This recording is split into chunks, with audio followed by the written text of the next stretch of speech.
Happy birthday to you! Hey guys, it's your Sir Gab. Ngayon ay birthday ni Enna, kaya naman pupunta kami ng Tongyang para kumain sa buffet. It's my first time going here and tara, tikman natin yung mga pagkain. And ito yung mga food choices dito sa Tongyang. Happy birthday! Ang unang kinuha ko ay sweet and sour at siomai. Mostly pag buffet, ang unang tinitignan ko ay siomai because that is the top food for me.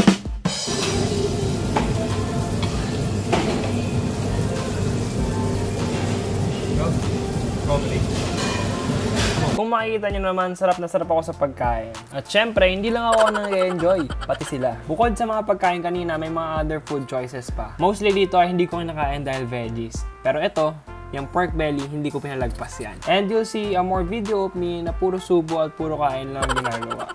At ang nag-enjoy at walang pake sa paligid. After eating a lot, pumunta ako ng dessert section para kumuha ng ice cream. Siyempre, pampatanggal ng ika. And here's the flavors of their ice cream. Ang kinuha ko ay Rocky Road at Cookies and Cream. Sobrang solid.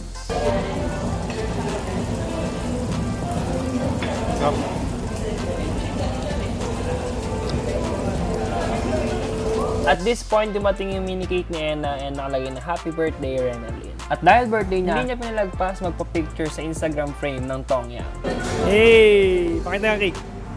Wala kuya. Happy birthday, happy birthday, happy birthday to you. Hey! Hey! After makapagpahinga ng konti, kain ulit. Dahil at this part, inunahan ko si Justin magluto sa grill. CR check muna tayo dahil ang laki na ng tiyan ko at feeling ko bloated na ako. Hipon daw ang lulutuin niya for his final food at ako naman ay pork belly. Kaya inunahan ko siya. Hey! Pagkatapos namin sa Tongyang, lumakad-lakad kami para magpababa ng mga kinain. Si Justin yung pinakamaraming stopover at kung saan-saan siya pumunta. Tumitingin pa yan ng zodiac sign niya at sinasabi sa amin na tama nga daw yung nakasulat doon. That's all. It's your Sir Gab.